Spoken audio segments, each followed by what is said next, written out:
सत्संगत जी, प्यार से कहना धन का जी। आज तीसरे दिन 76 निरंकारी संत समागम के, जहाँ पिछले इतने दिनों से आप सब मैदानों में आए भी हुए हैं, अपनी सेवाएं भी अर्पित कर रहे हैं और किस रूप में वो एक दूसरे को पहल वाला भाव, क्योंकि जहाँ पे भी नज़र जा रही है वो चाहे रिहाइश के टेंट हों या कैंटीन्स हों या अन्य सारे वो पॉइंट्स जहाँ पे एक सब एक शब्द रूप गैदरिंग ज़्यादा भी हो जाती है, पर संत जहाँ हैं वहाँ तो फिर वो गैदरिंग नहीं, वो तो फिर एक आनंद ही है और वो भीड़ नहीं, वो एक ही हैं। तो कैसे अपने घरों से भी चल के अपनी जिम्मेवारियां हर एक के घर परिवार की, फिर भी ये समागम का समय निकालना, सेवा के लिए उपस्थित रहना, और घर वाले भी जो रह गए नहीं आ पाए उनका भी वो भाव कि घर के अन्य सदस्य कर लें, हम घर रह के कोई जिम्मेवारियां निभा लेंगे। तो कैसे हर एक के भाव, चाहे वो कहाँ कहाँ भी सेवा रूप किस तरह हो, हर एक ने जो योगदान दिया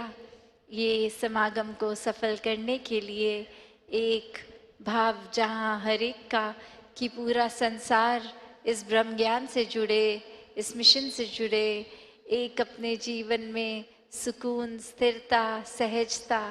एक ठहराव का वो जीवन, एक समर्पित भाव का सुकून, एक अपने मन से प्रीत प्यार का सुकून, एक शुक्राने भाव का सुकून। तो एक वो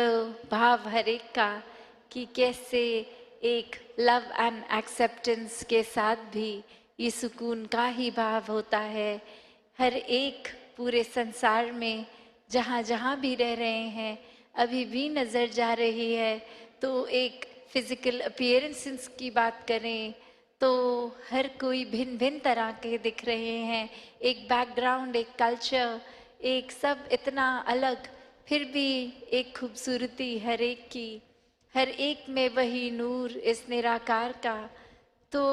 वो एक डाइवर्सिटी होने के बावजूद, ये वर्सटाइल इतनी सारी कल्चर्स होने के बावजूद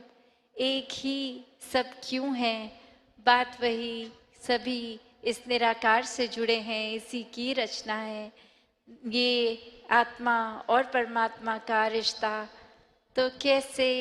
जहाँ स्वीकृति है, ये एक्सेप्टेंस है, वहाँ प्यार भी है, ये लव का भाव है, क्योंकि ये जब तक प्यार और एक्सेप्टेंस नहीं होगी ये सुकून भी आने वाला नहीं है। तो कैसे एक एक्सेप्टेंस का जो भाव मन में हर एक के है, वो यही कि एक जजमेंटल नहीं होंगे किसी के लिए, हर कोई महान है, अपनी संस्कृति जिस तरह की रख रहे हैं। अगर हमारे एक उठना बैठना खाना पीना एक आकार से अलग दिखने वाले भी हैं, तो भी वो कारण नहीं है नफरत का, पर प्यार का ही है। क्योंकि जहाँ ये बात आ गई कि परमात्मा का ही अक्स है सब, एक यही रिफ्लेक्शन है, तो फिर एक स्वयं को सुपीरियर और दूसरे को इन्फीरियर मानने वाला मन तो होगा नहीं। क्योंकि ये रचना ही इस कादर की जो कुदरत है, ये रचनहार एक है, और ये कुदरत कितनी भी अलग दिखे वो खूबसूरती का ही प्रतीक है। और ऐसे ही हम अगर स्वभावों की भी बात करते हैं, चाहे वो घर परिवार या दोस्त मित्र, कोई भी हमारा दायरा, किसी का भी स्वभाव किसी से मेल नहीं खाता, पर फिर भी वो प्यार ही होता है, जिसके वजह से हर कोई ईज़िली हम हर किसी को एक्सेप्ट कर सकते हैं। तो एक कहानी भी दासी को जो ध्यान में आ रही है कि कैसे अक्सर एक जो एक्सेप्टेंस का एक दूसरा पहलू भी होता है। एक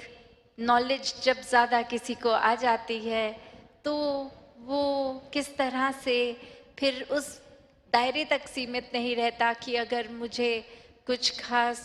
एक बातें पता है या कहीं मेरी स्पेशलिटी है तो ये बात मैं हर एक को जा जा के बताऊं कि देखो मेरी बुद्धि कितनी तेज़ है, मुझे कितना ज्ञान है। तो ऐसे ही एक कहानी में जहाँ एक इंसान हमेशा हर दिन उसी ताक में रहता कि कोई मिले और मैं बहुत ही इंटेलेक्चुअल इंटेलिजेंट बातें करूं ताकि वो देखे कि कैसे मुझ में इतनी एक ज्ञान है, इतनी सोच है।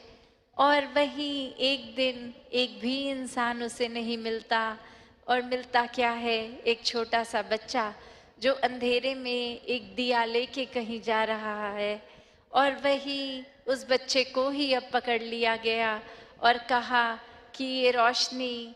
इस दिए में आपने अगर जब जलाया था दिया तो आई, तो इससे पहले कहाँ थी ये रोशनी और अब ये कहाँ से उपज है इसका।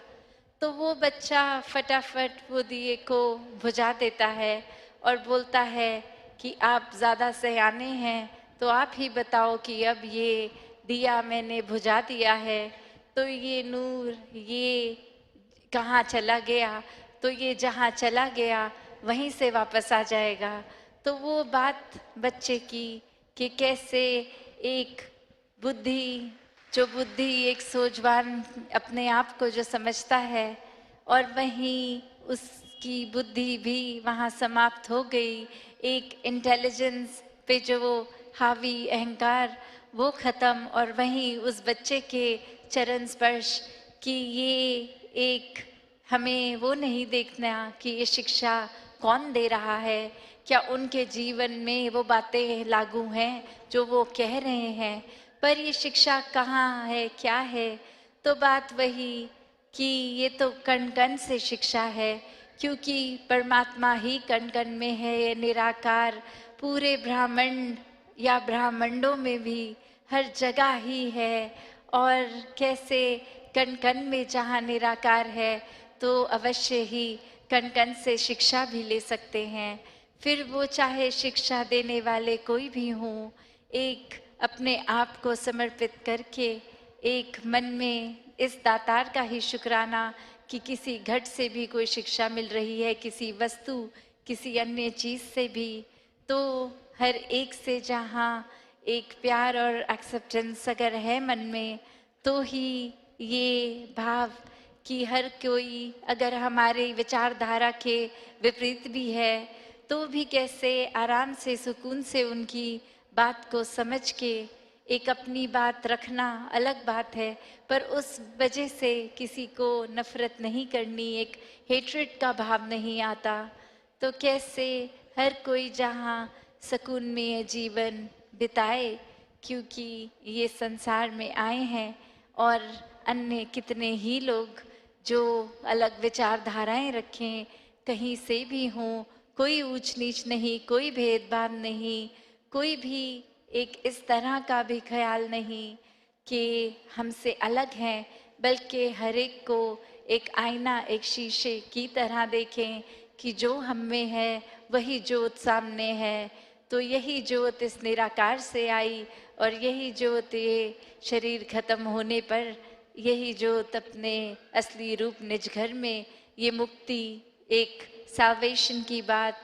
जो हर कोई ग्रंथ कर रहा है, एक वही जीवन ये वाला जीकर अगर इस परमात्मा को प्राप्त कर लिया तो फिर ये मुक्ति का हकदार ये जीवन हो जाएगा। हम अपने जीवन को फिर एक लाभदायक रूप में, एक सदुपयोगी जीवन, एक संतमति से युक्त जीवन, एक वरदानीय रूप का जीवन जी सकते हैं। तो एक इंसान है तो इंसानियत का भाव स्वयं ही आ जाएगा जब ये परमात्मा इस मन में बसा है। तो दासी और शब्दों का सहारा ना लेके यही बात कि फिर से आप सभी का शुक्राना, जो आए भी जो नहीं भी आ पाए, ये व्यवस्था के रूप में चाहे कैसी थी कैसी नहीं थी, उस पे एक फोकस नहीं, फोकस असली बात पे कि इस निराकार पे ही रहेंगे। और जो चाहे सेवा कहीं लगी हो, वहाँ पे भी एक मन को स्थिर रख के एक सुकून के साथ ही हर कोई जिस तरह खुशियों से इधर आए हैं, अब जाते समय भी अपने घर वो आनंद, वो ब्लिस, वो सुकून लेकर जाएं, पूरे संसार में ये सुकून बांटे। हर एक के एक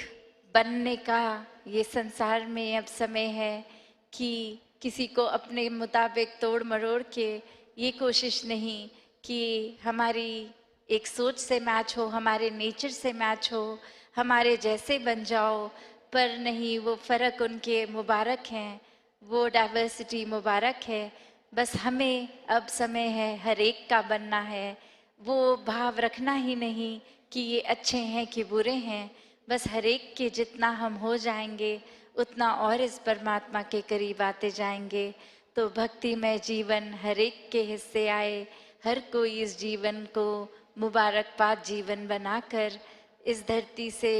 जब आए, इस धरती पे जब आए थे, तो जितनी वो प्राकृतिक रूप में सुंदर चाहे